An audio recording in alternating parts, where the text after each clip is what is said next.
गच्छध्वं संवदध्वं गच्छध्वं संवदध्वं संवो मनांसि जानता संवो मनांसि जानता देवा भागं यथा पूर्वे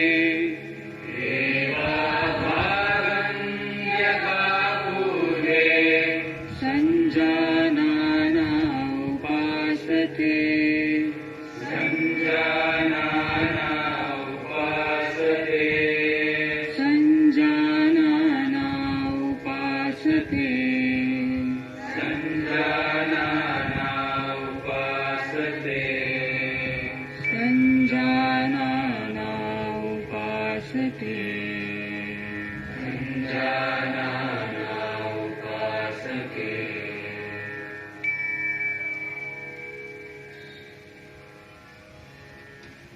योग की दुनिया में आपका स्वागत है। आइए अब हम योग साधना का अभ्यास चालन क्रियाओं यानी शिथिलता अभ्यासों से करते हैं, जो शरीर में सूक्ष्म रूप से रक्त संचार को बढ़ाते हैं। गर्दन का व्यायाम, गर्दन को आगे और पीछे झुकाना। सचेत मुद्रा में खड़े हों।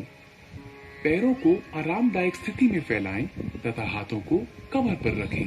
सांस छोड़ें तथा सिर को धीरे धीरे आगे की ओर झुकाएं और थोड़ी को छाती से स्पर्श कराने का प्रयास करें। सांस भीतर लें तथा सिर को उतना पीछे ले जाएं जितना आराम से जा सके और सांस भीतर लिए हुए सिर को वापस आगे लाएं। गर्दन को बाहिनी तथा दाहिनी ओर झुकाना। सांस छोड़ें तथा सिर को धीरे धीरे दाहिनी तरफ झुकाएं। कान को कंधे के उतना अधिक निकट ले जाएं जितना संभव हो। सांस भीतर लें तथा सिर को सामान्य स्थिति में लाएं। सांस छोड़ें तथा सिर को बाईं तरफ झुकाएं। सांस भीतर लें तथा सिर को वापस सामान्य स्थिति में लाएं। दाहिनी और बाहिनी ओर घुमाना। सांस छोड़ें तथा सिर आराम से दाहिनी तरफ इतना घुमाएं कि थोड़ी कंधे की सीध में आ जाए। सांस भीतर लें तथा सिर को वापस सामान्य स्थिति में लाएं। सांस छोड़ें तथा सिर को बाईं तरफ घुमाएं। सांस भीतर लें तथा सिर को वापस सामान्य स्थिति में लाएं। गर्दन को घुमाना। सिर को आगे की ओर झुकाकर थोड़ी को छाती से स्पर्श कराने का प्रयास करें। सांस भीतर लें तथा सिर को घड़ी की सुइयों की दिशा में घुमाएं। सिर नीचे की ओर जाते समय सांस छोड़ें। सिर को घड़ी की सुइयों की विपरीत दिशा में घुमाएं। गर्दन के चारों ओर खिंचाव, गर्दन के जोड़ों और मांसपेशियों के शिथिलन तथा गर्दन के तनाव के दूर होने की अनुभूति करें। गर्दन में दर्द और स्पॉन्डिलाइटिस की शिकायत वाले लोगों को यह व्यायाम आराम से करना चाहिए। स्कंध संचालन। दोनों पैर परस्पर मिले हुए हों। पैर से सिर तक के हिस्से को सीधा रखें। भुजाओं को बगल में रखें। श्वास खींचते हुए बगल से दोनों भुजाओं को अपने सिर से ऊपर उठाएं। हथेलियां ऊर्ध्व दिशा में हों। श्वास छोड़ते हुए दोनों भुजाओं को बगल में वापस ले आएं। जब हाथों को सिर से ऊपर उठाएं तो ध्यान रखें कि वे सिर को स्पर्श ना करें। इसी तरह जब हाथों को नीचे लेकर आएं तो इस बात का ध्यान रखें कि जांघों को वे स्पर्श ना करें। उंगलियों को मिलाते हुए दोनों हथेलियों को पूरी तरह खोलें।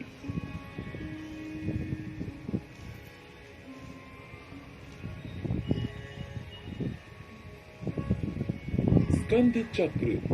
सीधा खड़े हो जाएं। बाएं हाथ की उंगलियों को बाएं कंधे पर रखें और उसी तरह दाएं हाथ की उंगलियों को दाएं कंधे पर। दोनों कोहनियों को पूरी तरह चक्राकार घुमाएं। आगे की ओर कोहनियों को घुमाते हुए वक्षस्थल के सामने स्पर्श कराने की कोशिश करें और जब कोहनियों को घुमाएं तो उन्हें कानों के समीप ले जाने की कोशिश करें। इसी तरह विपरीत दिशा में भुजाओं को खींचते हुए घुमाएं और कोशिश करें कि इस दौरान भुजाएं शरीर को स्पर्श करें। इस क्रिया को बाएं से दाएं अर्थात घड़ी की सुई की विपरीत दिशा में 5 बार दोहराएं। इस क्रिया के अभ्यास से हड्डियां, मांसपेशियां और स्कंध क्षेत्र की तंत्रिकाएं स्वस्थ रहती हैं। यह अभ्यास गर्दन की रीढ़ की हड्डी की अपकर्षक अर्थात सर्वाइकल स्पॉन्डिलाइटिस बीमारी को दूर करने में सहायक है। धड़ को घुमाना। पांवों को परस्पर 2 फुट की दूरी पर रखें। दोनों हाथों को छाती की ऊंचाई तक इस प्रकार उठाएं कि दोनों हथेलियां एक दूसरे के सामने हों। सांस छोड़ें। शरीर को दाहिनी तरफ इतना घुमाएं कि बाईं हथेली दाहिने कंधे को स्पर्श कर ले। सांस भीतर लेते हुए वापस लौटें। अब सांस छोड़ें। शरीर को बाईं तरफ इतना घुमाएं कि दाहिनी हथेली बाएं कंधे को स्पर्श कर ले। सांस भीतर लेते हुए वापस लौटें। पुनः दोहराएं। सांस लेते हुए धीरे धीरे करें। मेरुदंड या डिस्क संबंधी समस्या होने पर तथा मासिक धर्म के दौरान यह व्यायाम ना करें। खड़ी मुद्रा में विश्राम करें। घुटनों को चलाना। सांस भीतर लें। अपनी भुजाओं को कंधों तक उठाएं। सांस छोड़ें। घुटने मोड़ें तथा अपने शरीर को शून्य की मुद्रा में नीचे लाएं। सांस भीतर लें और शरीर को सीधा करें। 2 बार और दोहराएं। इस व्यायाम से घुटने तथा कूल्हे के जोड़ मजबूत होते हैं। अत्यधिक आर्थराइटिस की समस्या होने पर इस व्यायाम को छोड़ दें। हाथों को नीचे लाते समय सांस छोड़ें।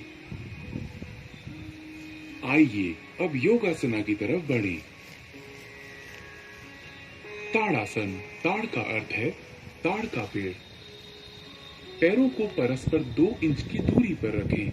उंगलियों को आपस में जकड़ें तथा कलाइयों को बाहर की तरफ मोड़ें। सांस भीतर लें तथा भुजाओं को ऊपर उठाते हुए कंधों की सीध में ले जाएं। एड़ियों को भूमि से ऊपर उठाएं और अंगूठों पर संतुलित हों। इस स्थिति में 10 से 15 सेकंड तक रहें। ये आसन शरीर में मजबूती लाता है, रीढ़ से जुड़ी तांत्रिकाओं के संतुलन को ठीक करने में सहायता देता है और गलत मुद्राओं को ठीक करता है। सांस छोड़ें। एड़ियों को नीचे लाएं। उंगलियों की जकड़न को खोलें। हाथों को धड़ के समांतर नीचे लाएं और खड़े होने की मुद्रा में वापस आएं। वृक्षासन। वृक्ष का अर्थ है पेड़। दोनों पैरों में 2 इंच की दूरी बनाकर खड़े हो जाएं। आंखों के सामने किसी बिंदु पर ध्यान केंद्रित करें। श्वास को शरीर के बाहर छोड़ते हुए दाएं पैर को मोड़कर उसके पंजे को बाएं पैर की अंदरूनी जांघ पर रखें। अभ्यास करते समय ध्यान रखें कि एड़ी मूलाधार अर्थात पेरिनियम क्षेत्र से मिली होनी चाहिए। गहरी श्वास लेते हुए दोनों हाथों को ऊपर की ओर ले जाएं और हथेलियों को परस्पर मिलाएं। इस स्थिति में 10 से 15 सेकंड्स तक रहें। इस दौरान सामान्य रूप से श्वास प्रश्वास करें। यह आसन तंत्रिका तंत्र की स्नायुओं को बेहतर और शरीर को संतुलित बनाता है। आर्थराइटिस रोग से ग्रसित होने पर इस आसन का अभ्यास न करें। श्वास छोड़ते हुए हाथों एवं दाएं पैर को मूल अवस्था में वापस लेकर आएं। इस आसन का अभ्यास बाएं पैर से भी करें। बाएं पैर को मोड़कर उसके पंजे को दाएं पैर की अंदरूनी जांघ पर रखें। श्वास खींचते हुए दोनों हाथों को ऊपर की ओर ले जाएं और हथेलियों को परस्पर मिलाएं।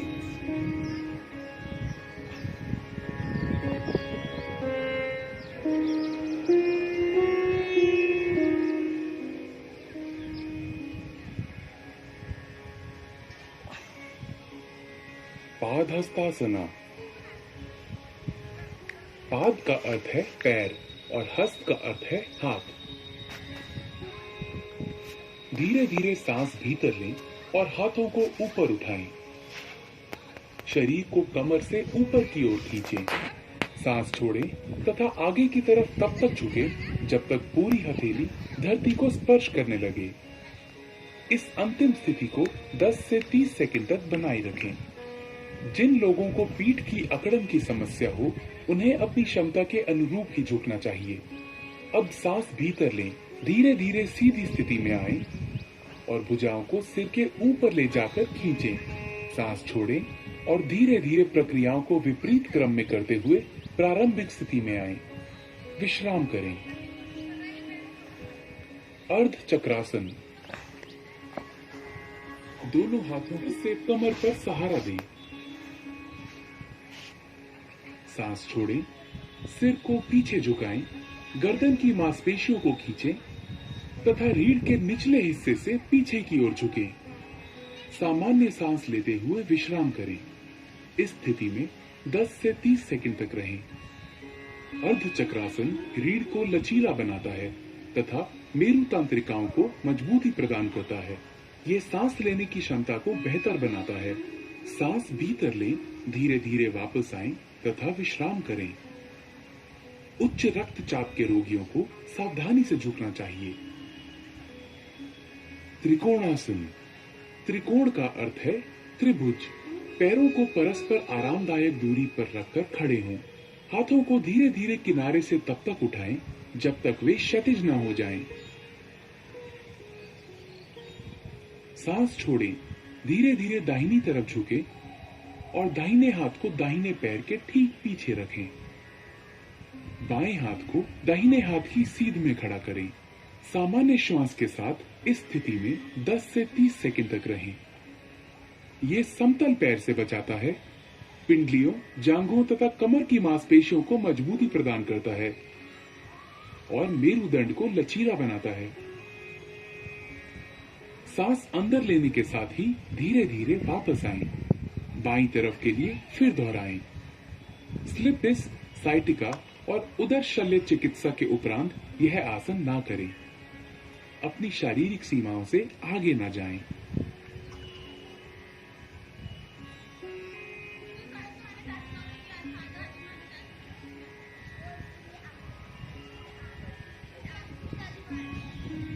भद्रासन। आइए अब बैठने वाली मुद्राओं के लिए तैयार हों।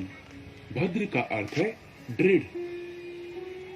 पांवों को सामने की तरफ फैलाकर सीधे बैठें। हाथों को कूल्हों के पास रखें। ये दंड आसन है। अब अपने पैरों के तलवों को एक साथ रखें। सांस छोड़ें और अपने हाथों को अपने पैरों के अंगूठों पर कसें। अपनी एड़ियों को जितना संभव हो उतना मूलाधार के पास लाएं। ये अंतिम स्थिति है। इस स्थिति में कुछ देर तक रहें।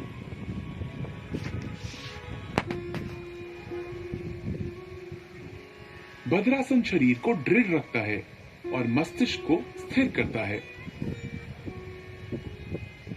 अब अपने पैरों को खींचें और विश्राम की अवस्था में आएं। एक्यूट आर्थराइटिस अथवा साइटिका होने पर यह अभ्यास ना करें। वज्रासन। सर्वप्रथम दंडासन में बैठ जाएं। पैरों को मोड़ते हुए एड़ियों पर बैठ जाएं। जांघों को सटा कर रखें एवं अंगूठे एक दूसरे से सटे हुए हों। हाथों को घुटनों पर रखें।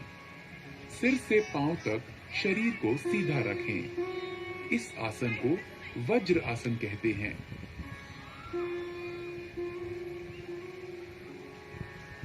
अर्ध उष्ट्रासन। सर्वप्रथम वज्रासन में बैठ जाएं। घुटनों के बल खड़े हो जाएं।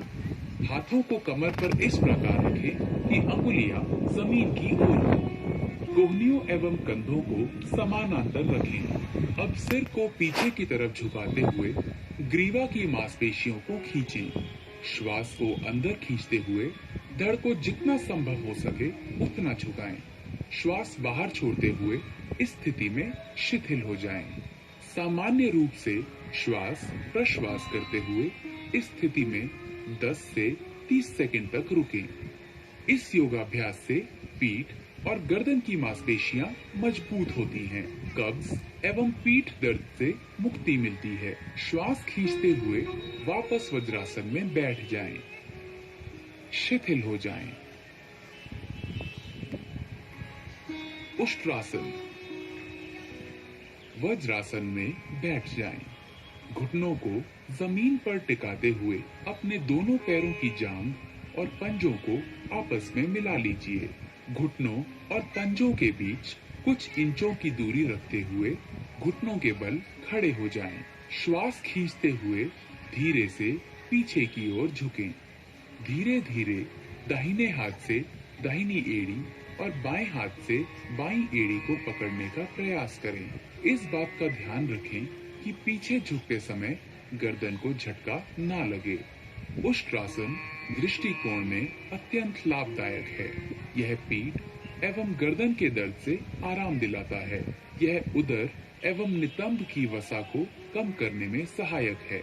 उच्च रक्तचाप, हृदय रोगी व हर्निया के मरीजों को यह आसन नहीं करना चाहिए। श्वास खींचते हुए पुनः वज्रासन में बैठ जाएं। शिथिल अवस्था में आ जाएं।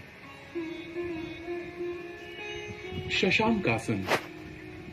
शशांक का अर्थ है शशक या खरगोश। दोनों घुटनों को दूर फैलाएं जबकि अंगूठों को परस्पर स्पर्श करने दें। हथेलियों को घुटनों के बीच रखें। सांस छोड़ें और उन्हें धीरे धीरे पूरी लंबाई में खींचें। आगे झुकें और थोड़ी को भूमि पर रखें। भुजाओं को समांतर रखें। सामने देखें और मुद्रा को बनाए रखें। यह तनाव और गुस्से को कम करने में सहायक है। सांस भीतर खींचें और उठें। सांस छोड़ें और वज्रासन में वापस आएं। अपने पैरों को वापस विश्रामासन में लाएं। ऑस्टियोआर्थराइटिस के रोगियों को यह सावधानी के साथ करना चाहिए।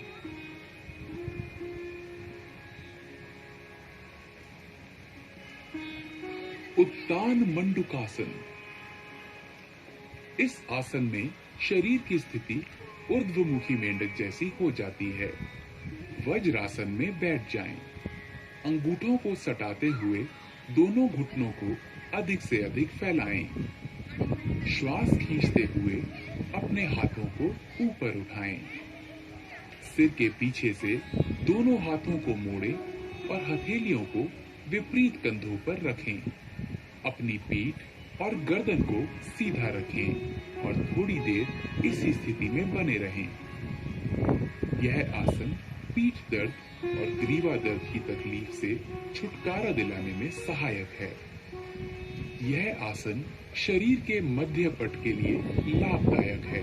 यह फेफड़े की कार्य क्षमता में वृद्धि करता है। घुटनों व जोड़ों के दर्द से पीड़ित व्यक्तियों को इस आसन से परहेज करना चाहिए। वापसी में श्वास खींचते हुए दोनों हाथों को धीरे धीरे सीधा करें और वापस ले आएं। अपने घुटनों को मिलाकर पूर्ववत स्थिति में ले आएं।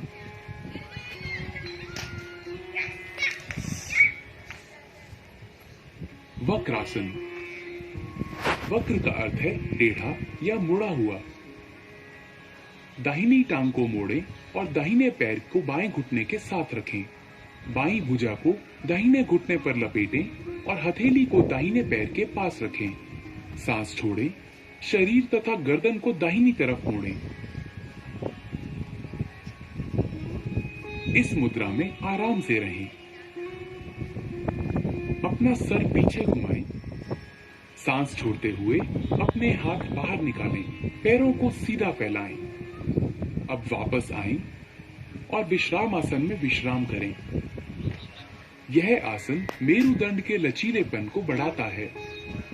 यह कब्ज तथा अपच दूर करने और मधुमेह के प्रबंधन में सहायक है। इसे दूसरी तरफ के लिए दोहराएं।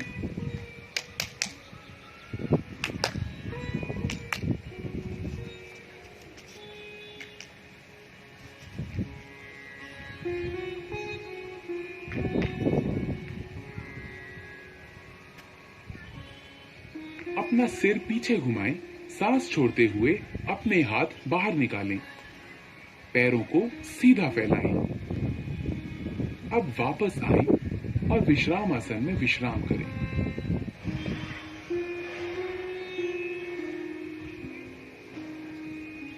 मकर आसन। मकर का अर्थ है मगरमच्छ। पेट के बल इस प्रकार लेट जाएं कि टांगे एक दूसरे से दूर हों तथा पैर बाहर की ओर हों। दोनों बाहें मोड़ लें तथा दाहिने हाथ को बाएं हाथ पर रखें। अपने सिर को हाथों पर रख लें। आराम करें। यह मकर आसन है। यह आसन सभी अधोमुखी मुद्राओं में विश्राम के लिए किया जाता है। यह पीठ के निचले हिस्से को आराम पहुंचाता है। भुजंगासन। अब अधोमुखी मुद्राओं के लिए तैयार हों। भुजंग का अर्थ है सर्प या कोबरा। पेट के बल लेट जाएं, सिर को हाथों पर रखें और शरीर को आराम से रहने दें। अब टांगों को आपस में जोड़ें और बाहों को खींचें। माथे को भूमि पर रखें। अब अपनी हथेलियों को छाती के पास रखें और कोहनियों को उठाएं। सांस भीतर लें और थोड़ी तथा नाभि के हिस्से तक छाती को ऊपर उठाएं। यह भुजंगासन है। यह आसन तनाव के प्रबंधन के लिए सर्वोत्तम है। यह पीठ दर्द तथा श्वास संबंधी समस्याओं से निपटने में सहायक है। सांस छोड़ें, अपने माथे को भूमि पर रहने दें तथा बाहों को खींचें। अपनी टांगे फैलाएं, हथेलियां ऊंची करें तथा अपने सर को हथेलियों पर रखें और आराम करें। शलभासन। शलभ का अर्थ है पतंगा या टिड्डा। पेट के बल लेट जाएं, टांगे आपस में जोड़ लें। थोड़ी को भूमि पर रखें। दोनों हाथ शरीर के किनारे ऐसे रखें कि हथेलियां ऊपर की ओर हों। सांस भीतर लें। अपनी टांगों को भूमि से उतना ऊपर उठाएं जितना आप बिना घुटनों को मोड़े हुए उठा सकें। बाहों और टांगों को इस तरह फैलाएं कि शरीर आसानी से भूमि से ऊपर उठ जाए। इस स्थिति में आराम से रहें। यह आसन साइटिका तथा पीठ के निचले हिस्से के दर्द में राहत देता है। यह कूल्हे की मांसपेशियों को आकार देता है। अब सांस छोड़ें, टांगों को नीचे भूमि की ओर ले आएं। अपनी बाहें निकालें और भूमि पर विश्राम करें। हृदय रोगियों को यह मुद्रा नहीं करनी चाहिए। सेतु बंधासन। ऊर्ध्वमुखी या पीठ के बल लेटकर की जाने वाली मुद्राओं की ओर। सेतु बंध का अर्थ है पुल बनाना। टांगों को आपस में जोड़ें, बाहों को शरीर के किनारे रखें। दोनों टांगों को घुटनों पर मोड़ें और एड़ियों को नितंबों के पास ले जाएं। दोनों एड़ियों को कसकर पकड़ें। सांस भीतर लें। धीरे धीरे नितंबों तथा धड़ को पुल बनाने के लिए उतना ऊंचा उठाएं जितना आप उठा सकते हैं। आराम से रहें। यही अंतिम मुद्रा है। यह आसन अवसाद तथा व्यग्रता से मुक्ति देता है। ये पीठ के निचले हिस्से की मांसपेशियों को मजबूत बनाता है। अब सांस छोड़ें। धीरे धीरे मूल स्थिति में आएं और विश्राम करें। पीठ के बल लेट जाएं। कृपया ध्यान रखें, गर्भावस्था के बाद की तिमाहियों वाली महिलाएं इस आसन का प्रयोग ना करें। उत्तान पादासन। इस आसन में पीठ के बल लेटकर पैरों को ऊपर उठाया जाता है। इसी कारण इस आसन का नामकरण उत्तान पाद आसन हुआ है। जमीन पर आराम से पीठ के बल लेट जाएं। पैरों की स्थिति सीधी हो और हाथों को बगल में रखें। श्वास लेते हुए घुटनों को बिना मोड़े धीरे धीरे अपने दोनों पैरों को ऊपर उठाएं और 30 डिग्री का कोण बनाएं। सामान्य रूप से श्वास प्रश्वास करते हुए इस अवस्था में कुछ देर बने रहें। श्वास छोड़ते हुए धीरे धीरे अपने दोनों पैरों को नीचे लाएं और जमीन पर रखें। यह आसन नाभि केंद्र अर्थात नाभि मणि चक्र में संतुलन स्थापित करता है। अर्ध हल आसन। इस आसन में शरीर की स्थिति खेतों की जुताई करने वाले भारतीय हल की अर्ध आकृति जैसी हो जाती है। इसी कारण इसका नाम हल आसन पड़ा है। पीठ के बल लेट जाएं। दोनों हाथ जांघों के बगल में रखें और हथेलियां जमीन पर टिका दें। घुटनों को बिना मोड़े अपने पैरों को धीरे धीरे ऊपर उठाएं। सर्वप्रथम अपने पैरों को 30 डिग्री तक उठाएं। तत्पश्चात 60 डिग्री का कोण बनाएं।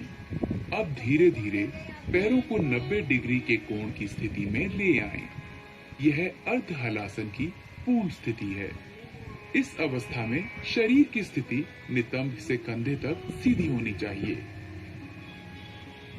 धीरे धीरे अपने पैरों को वापस जमीन पर लाएं। ध्यान रहे वापसी की स्थिति में सिर जमीन से ऊपर ना उठे। यह आसन गहरे तनाव से ग्रस्त व्यक्तियों के लिए अत्यंत लाभदायक है, परंतु उन्हें बड़ी सावधानी पूर्वक यह आसन करना चाहिए। पीठ के निचले हिस्से के दर्द से पीड़ित व्यक्तियों को दोनों पैरों के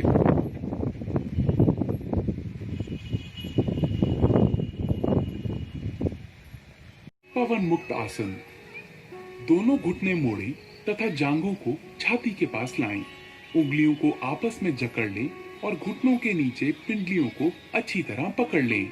सिर तथा कंधे उठाएं और घुटनों को थोड़ी से छूने का प्रयास करें। यह पवन मुक्त आसन है। यह कब्ज दूर करता है, उदर वायु से मुक्ति दिलाता है और पीछे की मांसपेशियों तथा मेरु तंत्रिकाओं को ठीक करता है। अपना सिर पीछे लाएं, सांस छोड़ें। अपनी टांगों को सीधा फैलाएं। आराम करें। उदर की चोटों, हर्निया, साइटिका तथा गर्भावस्था में यह अभ्यास ना करें।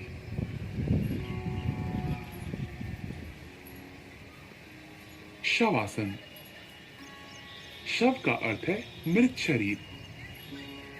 यह आसन संपूर्ण विश्राम के लिए किया जाता है। अपनी भुजाओं और टांगों को फैलाकर आराम से पीठ के बल लेट जाएं। हथेलियां ऊपर की ओर हों। आंखें बंद कर लें। पूरे शरीर को जागृत भाव से विश्राम दें। प्राकृतिक श्वास से परिचित हों। इसे लयबद्ध और धीमा होने दें। ताजगीपूर्ण और निश्चिंतता की अनुभूति होने तक इस अवस्था में रहें।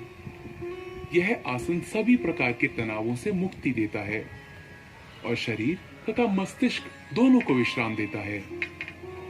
यह तनाव तथा उसके परिणामों के प्रबंधन में बहुत सहायक है।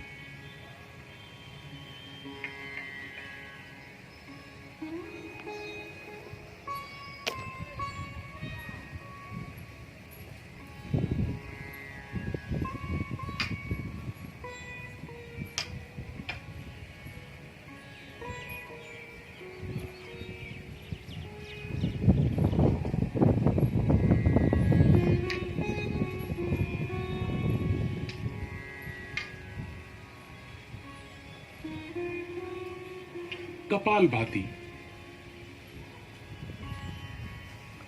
यह मस्तिष्क के अग्रभाग के श्वसन केंद्रों को उत्तेजित करता है।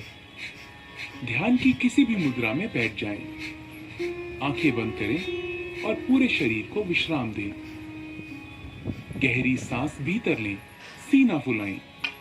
सांस को उदर की मांसपेशियों के बलशाली संकुचन से बाहर निकालें। शांत रूप से सांस भीतर लेना और सक्रिय रूप से बाहर निकालना जारी रखें।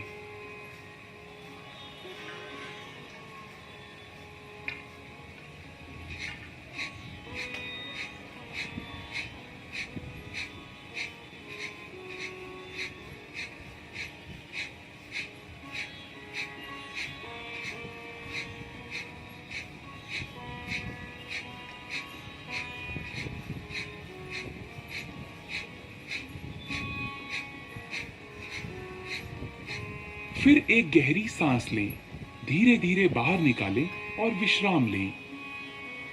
इस प्रक्रिया को 30 बार करें। यह कपालभाति का एक चक्र है। प्रत्येक चक्र के अंत में गहरी सांस लेनी चाहिए। अब 2 चक्र और करें।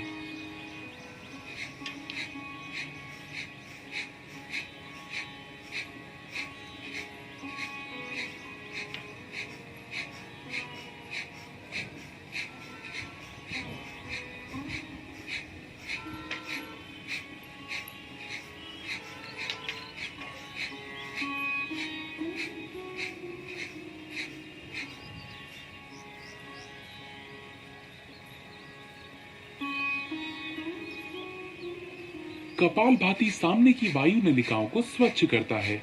इससे कफ संबंधी समस्याओं के निदान में सहायता मिलती है। यह ठंड, राइनाइटिस, साइनोसाइटिस, अस्थमा तथा श्वास संबंधी रोगों के उपचार में सहायक है।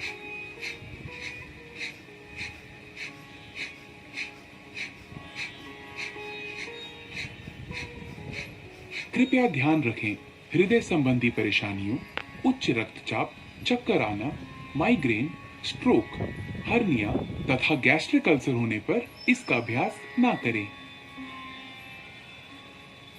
प्राणायाम, नाड़ी शोधन या अनुलोम विलोम प्राणायाम।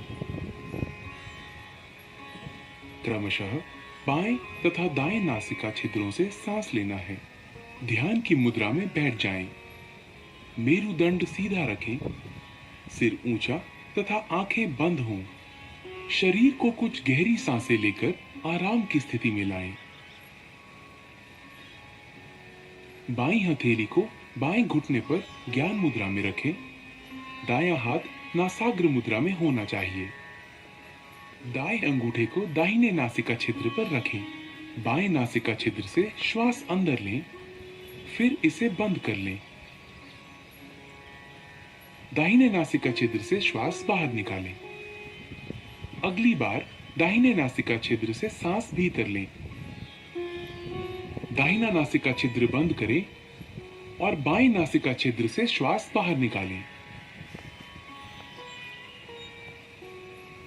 यह नाड़ी शोधन या अनुलोम विलोम प्राणायाम का एक चक्र है। 5 चक्र और पूरे करें।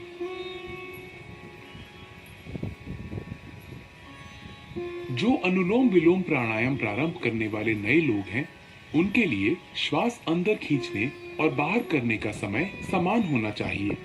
धीरे धीरे इनके समय का अनुपात बढ़ाकर 1:2 करना चाहिए। सांस धीमी, स्थिर तथा नियंत्रित होनी चाहिए। इस प्राणायाम का उद्देश्य ऊर्जा के सभी प्रमुख मार्गों को शुद्ध करना है। ये पूरे शरीर को पोषित करता है। ये चित्त को शांत करता है और एकाग्रता बढ़ाने में सहायता देता है। ये प्राण शक्ति बढ़ाता है और तनाव तथा व्यग्रता के स्तर को कम करता है। ये कफ संबंधी दोषों का भी निवारण करता है।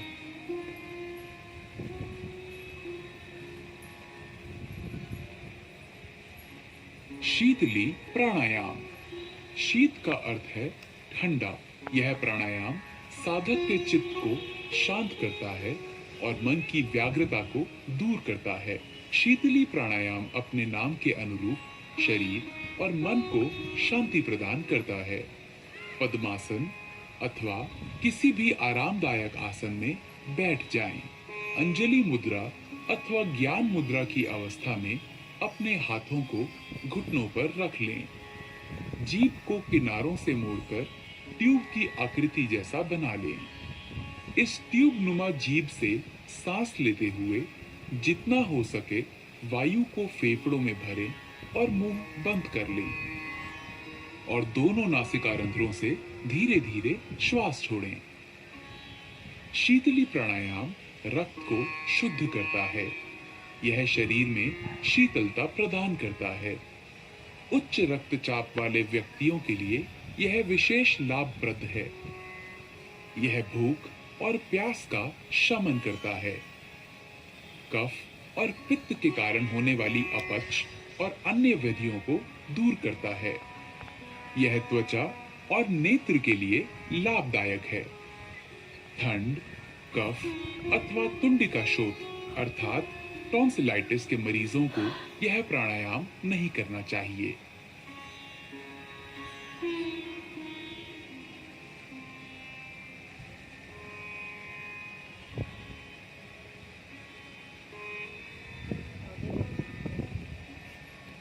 भ्रामरी प्राणायाम।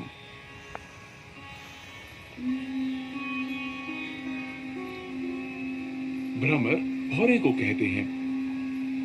इस प्राणायाम में श्वास छोड़ने के समय जो ध्वनि निकलती है वो भौरे के बुन बुन से मिलती जुलती लगती है। दोनों नासछिद्रों से गहरी सांस भीतर ली। नियंत्रित तरीके से गहरी और स्थिर भौरे की बुन बुन की जैसी ध्वनि के साथ श्वास बाहर छोड़ें।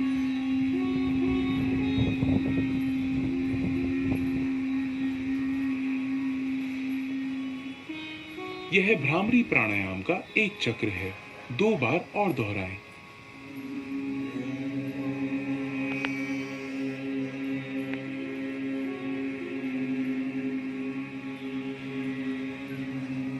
ये अनिद्रा की अच्छी दवा है।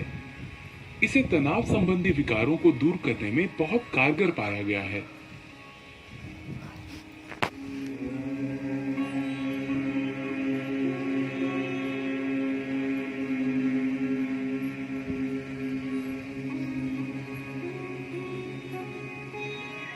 अब भ्रामरी को षण्मुखी मुद्रा में करें।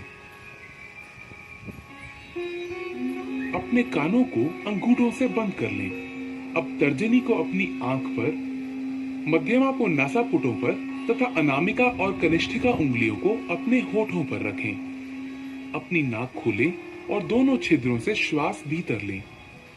नियंत्रित गति से धीरे धीरे भौरे की भुनभुन सी आवाज करते हुए श्वास छोड़ें।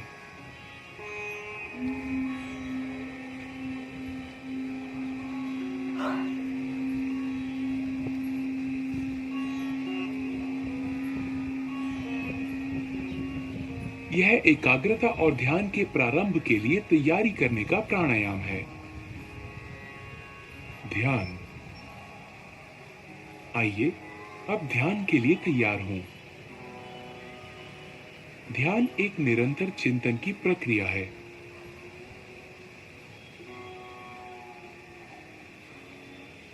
ध्यान की किसी भी मुद्रा में बैठें। अपने मेरुदंड को आरामदायक स्थिति में सीधा रखें। ज्ञान मुद्रा ग्रहण करें।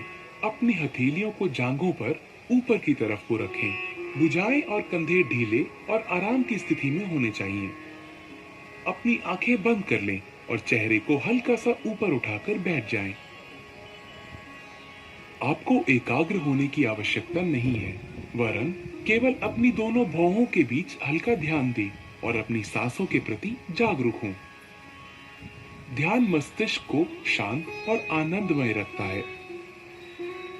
ये एकाग्रता स्मृति विचारों की स्पष्टता तथा इच्छा शक्ति को बढ़ाता है। ये पूरे शरीर और मस्तिष्क को सही तरह से आराम देकर उसे पुनः चैतन्य कर देता है। ये सकारात्मक भाव जगाने में सहायक है। ध्यान हमें आत्मानुभूति की दिशा में आगे बढ़ाता है। ध्यान की स्थिति में बने रहें।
मैं स्वयं को एक स्वस्थ, शांति प्रिय, आनंदपूर्ण एवं प्रेम पूर्ण मानव बनाने का संकल्प लेता हूँ। अपने प्रत्येक कार्य से मैं अपने चारों ओर सुख, समृद्धि एवं शांति में स्नेहपूर्ण वातावरण बनाने का प्रयत्न करूंगा। मैं अहम एवं अज्ञान केंद्रित जीवन के स्थान पर योगमय विवेकपूर्ण जीवन जीते हुए विश्व बंधुत्व एवं एकत्व के भाव के साथ पूरे विश्व को स्वयं में समाहित करने का पूर्ण पुरुषार्थ करूंगा। मैं वसुधैव कुटुंबकम एवं सह अस्तित्व के सिद्धांत के प्रति पूर्ण आस्था रखते हुए सबके प्रति कृतज्ञ भाव से आत्मक व्यवहार व आचरण करूंगा। मैं यहाँ उपस्थित हर व्यक्ति से एकात्म होने का संकल्प लेता हूँ।